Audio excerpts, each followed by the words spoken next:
Welcome to another video. ये है black clover का एपिसोड 97 का रिव्यू। तो जानते हैं कि क्या हुआ ब्लैक क्लोवर का एपिसोड 97 में। तो अब तक हम देख चुके थे कि यहाँ पर कामयाब हो चुके हैं थर्ड आई वाले अपने नापाक इरादों में, जहाँ पर वो अब कंट्रोल कर रहे हैं कुछ स्पेसिफिक लोगों को जो उनके काबू में है। मतलब पता नहीं कैसे उन्होंने चुना और क्या हुआ यहाँ पर, जहाँ पर बहुत सारे लोग उनके काबू में है, जैसे मार्क्स और ओवन, जिससे लड़ते हैं कैप्टन यामी और उन दोनों को बेहोश करके हरा देते हैं। जहाँ पर उनके सामने एक और बड़ी मुसीबत खड़ी हो जाती है, जो कि है ब्लू रोज की कैप्टन।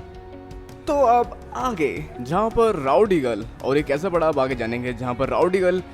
विजिट किंग की बॉडी को दफना देती है एक जगह पर, जहाँ पर कैप्टन यामी ने उसे संभाल के रखने के लिए कहा था, जिस वजह से वो उसको एक जगह से छुपा देती है या फिर इनडायरेक्टली दफना देती है।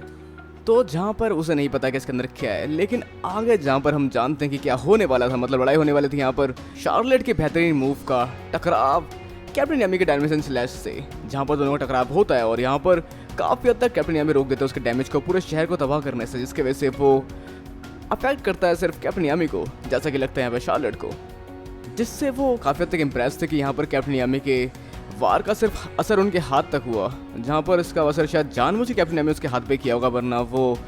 2 पीस में कट जाती। लेकिन ओवरऑल जहाँ पर उन्होंने बचा लिया पूरे शहर को तबाह होने से, जहाँ पर वो भी हैरान है कि इतने पावरफुल इंसान भी एग्जिस्ट करते हैं, और मैंने उसे हरा दिया। जहाँ पर वो आगे बढ़ रही है, जिसको देख लिया यहाँ पर राउडी गर्ल ने, और वो ढूंढ निकली कैप्टन यामी को, क्योंकि उसे फिक्र है थोड़ी सी कैप्टन यामी की, क्योंकि वो लड़ने जा रहे थे कैप्टन शार्लेट से, जहाँ पर उसे लगा कि शार्लेट ने हरा दिया कैप्टन यामी को, और वो निकले धरती फाड़ कर और उसका नाम रख दिया राउडी गर्ल, जहाँ पर कैप्टन यामी काफ़ी बेहतरीन है किसी का भी नाम रखने में। और हाँ, वो काफ़ी तक चिड़े हुए हैं कि यहाँ पर शार्लेट चली गई, उन्हें बिना पूरी तरह से हराए या फिर उनसे लड़े सही से। तो आगे शायद और भी लड़ाई होने वाली है कैप्टन यामी और शार्लेट की, जहाँ पर हमें ये लोग दिखाना नहीं चाहते कि कौन ज़्यादा पावरफुल है। लेकिन ओवरऑल यहाँ तक देख के जो हमें समझ आया वो ये है कि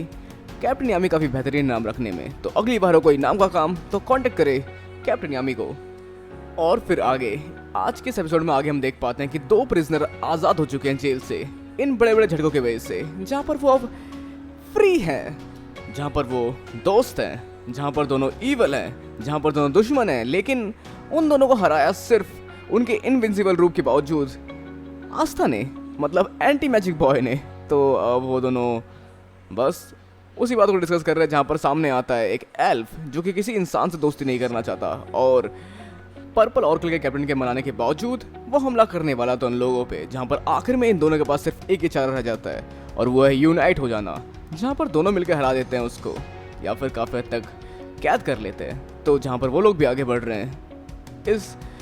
जुड़े तुड़े दुनिया में अपने हिसाब से। और अब जहाँ पर हम जानते हैं कि लकी के साथ भी कुछ हो चुका है, उसका दिमाग भी खराब हो चुका है। तो जहाँ पर 2 एल्फ भाई मिल रहे हैं काफ़ी अरसों के बाद,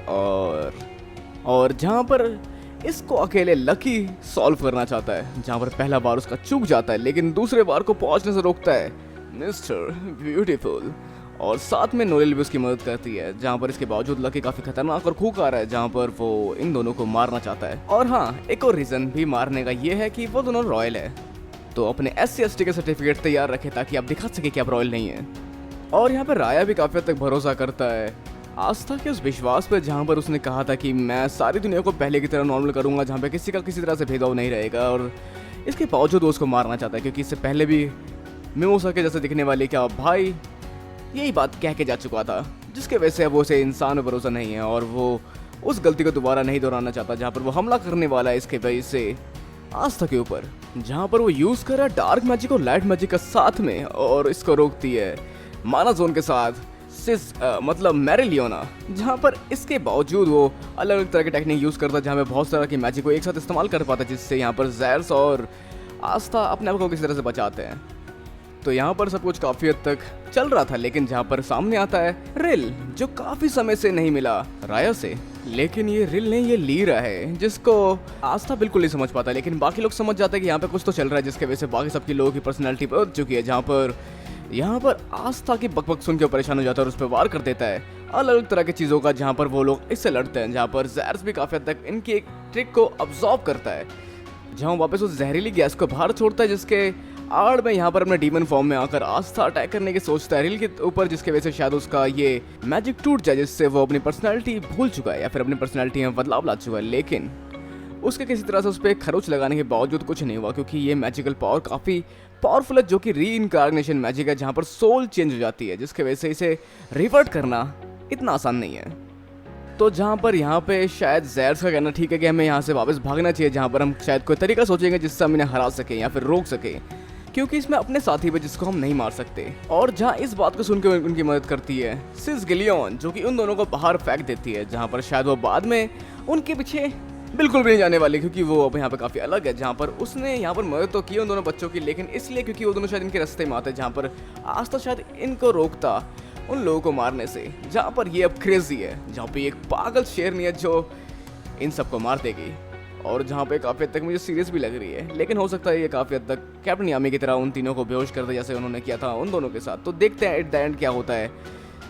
क्या हरा पाती है मैरिलियोना इन सबको, और क्या होता है आगे। वैसे काफ़ी हद तक कैप्टन यामी और सिस गिलियन की पर्सनैलिटी सेम है, जहाँ पर दोनों हर किसी को मारने की बात करते हैं। लेकिन अब आगे देखने वाली बात है कि क्या हो सकता है, जहाँ पे हमने आज इसके एंड में देखा कि यहाँ पर फिंग गिलियन ने हाथ हिलाया, मतलब जहाँ पर वो अगले एपिसोड में खड़ा होने वाला है, या फिर कहीं वो एल्फ तो नहीं बनने वाला। लेकिन इसके अलावा हमने आज के एपिसोड में मिस किया अपना पेटल क्लोवर मोमेंट। लेकिन आगे बात करते हैं कि क्या हुआ प्रीव्यू में, जहाँ पे हम देख पा रहे हैं कि लिल ब्रो गिलियन लड़ रहे हैं यहाँ पर कुछ और एल्फ से, जहाँ पर इन लोगों को काफ़ी मुश्किल हो रही है इससे लड़ने में। लेकिन यहाँ पर शायद सोया हुआ शेर जागने वाला है, मतलब फिंग गिलियन खड़ा होकर आएगा और लड़ेगा इनके साथ मिलकर। तो देखते हैं कि क्या करता है मैरिलियोना वर्मिलियन का बेवकूफ़ छोटा भाई, मतलब फिंग गिलियन, और क्या वो रिकवर हो पाया है और कैसे लड़ता है वो इसके अगेंस्ट, और क्या करता है वो, जो कि काफ़ी मजेदार होगा एपिसोड में देखना। तो अब फाइनली आपके सोचते हैं अपने विचार में नीचे कमेंट बॉक्स में बिल्कुल वीडियो को लाइक शेयर और चैनल को सब्सक्राइब करना बिल्कुल। हम तब तक के लिए मिलते हैं अगली वीडियो में।